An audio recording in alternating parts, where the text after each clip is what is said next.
Hi, everyone. I'm Abby Turpin, Director of Communications, and our Keep America Beautiful January 2023 Affiliate of the Month is Keep Phoenix Beautiful. Joining us right now is President and CEO Tom Waldeck. Tom, thank you for joining us and congratulations. Thanks, Abby. Appreciate it. So kind of go ahead and give us a little bit of your history. How long have you been involved with Keep Phoenix Beautiful, and what roles have you held within the organization? This month, I am celebrating my 15th year with Keep Phoenix Beautiful. I started in 2008, right at the same time the Great Recession started, which was interesting. And my past history, I was in the Chamber of Commerce world for a number of years, and I was a small business owner before that in Chicago. Wow, so many hats you've worn in your career, and you also serve on the board for KAB. Tell us more about that. I do. I've been on the board at KAB since I believe 2010, and at that time board members were elected by our peers, our fellow affiliates, and there were several board members that were affiliate members, and those were all voted on by our peers.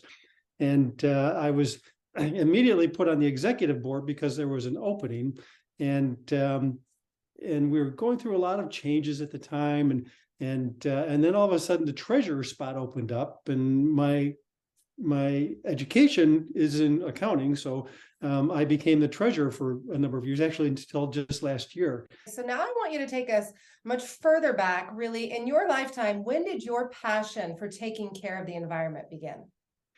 Well, I'm kind of an old hippie. Back from the 60s and 70s, and when people used to throw things out of their cars, drove me crazy. People throwing their cigarette butts out of the car, beer cans, whatever.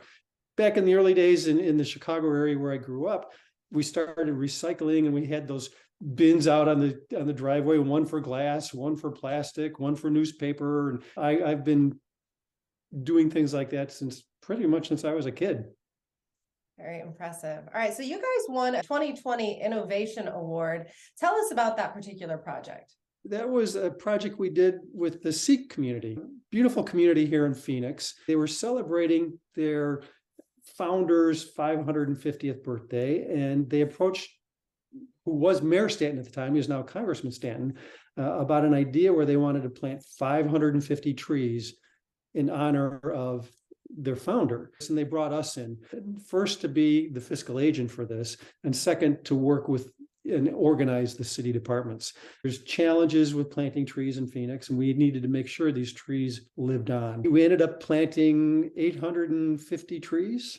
The Sikh community raised over $80,000 for this project, and it was one of the most satisfying projects I've ever done. Besides that project, what are some other things that you and your staff are just really proud of? We got into community gardening about back in 2010, 2011. Mayor Stanton at the time, he wanted to develop a program to find temporary uses for vacant lots. And he had one in particular in mind, a 15-acre piece of property right on one of the busiest intersections, not only in the city, but also in the state, at the corner of Central and Indian School in Central Phoenix. This property was privately held, and he cut a deal with the owner of the property to let us use this for $1 a year.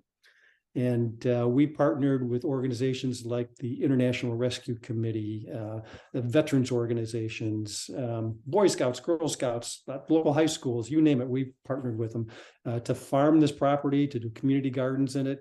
And we've since lost that property because it was sold. So we currently have two gardens, one at the intersection of 19th Avenue and Camelback in Phoenix, and another one up in the Sunny Slope neighborhood. The gardens are just magnificent, and they're great assets to the community. Our gardeners grow beautiful things, and we're very proud of that. That's wonderful. All right, before I let you go, I do want to go ahead and ask you this. Obviously, it's 2023 now. Everybody's got a lot of exciting plans on the horizon. Share a couple of things that you guys are working on this year. 2023 brings us the Super Bowl, which is in Phoenix in just next month in February. We have been working on Super Bowl activities since midsummer of 2022. We planted one project. We planted 57 trees in honor of Super Bowl 57. And then we planted about another 100 trees with the Arizona Host Committee. At the same time, we also have the Phoenix Open the very same weekend. And we are one of the 10 nonprofits that a player can choose for the closest to the pin contest. That particular player gets closest to the pin on the crazy 16th hole of the Phoenix Open. We win $10,000. Wow. So it's a crapshoot. It's 1 in 10, but hey, it's there. But Hey, all this is the same weekend in Phoenix. So there's 750,000 people at the Phoenix Open. Add the Super Bowl to it. It'll be a crazy February here in Phoenix. Absolutely. Well, we wish you the very best, Tom, of course. Again, it's Keep Phoenix Beautiful, our January 2023 affiliate of the month. Tom Waldeck, President and CEO. Thank you so much. And again, congratulations. Thanks, Abby.